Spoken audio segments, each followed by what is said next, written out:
ছোট দলের বিপক্ষে বড় দলের খেলা হলে বেশিরভাগ বিতর্কিত সিদ্ধান্তই বড় দলের পক্ষে চলে যায়।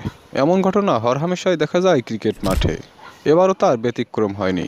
অস্ট্রেলিয়া বনাম ওয়েস্ট ইন্ডিজের মধ্যকার ম্যাচে এমনই তর্কে বিতর্কের জন্ম দিয়েছে, যেন প্রত্যেকটি বিতর্কিত সিদ্ধান্তই অস্ট্রেলিয়ার পক্ষে চলে যাচ্ছে, এমনকি চলে যাচ্ছে ওয়েস্ট ইন্ডিজের বিপক্ষে।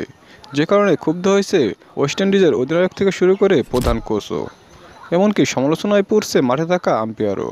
কী হয়েছিল তখন? চলুন এ বিষয়ে বিস্তারিত জেনে নেওয়া যাক। ঘটনাটি ঘটে ওয়েস্ট ইন্ডিজের ব্যাটিং ইনিংসের 50তম ওভারে। এ সময় অস্ট্রেলিয়ার বলারের একটি বল ওয়েস্ট ইন্ডিজের ব্যাটারের ব্যাটে লেগে সরাসরি প্যাডে গিয়ে আঘাত হানে। তবে আবেদন করায় বলটিকে না দেখেই আউট ঘোষণা করে দেন আম্পায়ার। যে কারণে বিতর্ক থাকায় রীতিমতো রিভিউ নিতে বাধ্য হয় ওয়েস্ট ইন্ডিজ। শেষ পর্যন্ত রিভিউতেও স্বচক্ষে দেখা যাচ্ছিল বলটি ব্যাটের কানায় লেগে প্যাডে গিয়ে আঘাত হানে।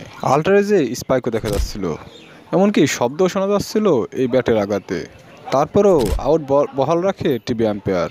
যে কারণে ক্ষুব্ধ হয়েছে ওয়েস্ট ইন্ডিজের ক্রিকেটাররা।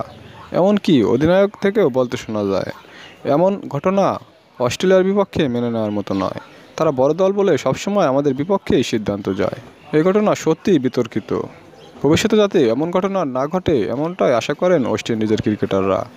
দর্শক, অস্ট্রেলিয়ার বিপক্ষে ওয়েস্ট ইন্ডিজের এমন বিতর্কিত সিদ্ধান্তের কারণে হয়তো হারতে হতে পারে। এ বিষয়ে আপনার মূল্যবান মতামত অবশ্যই কমেন্টে জানিয়ে দিন।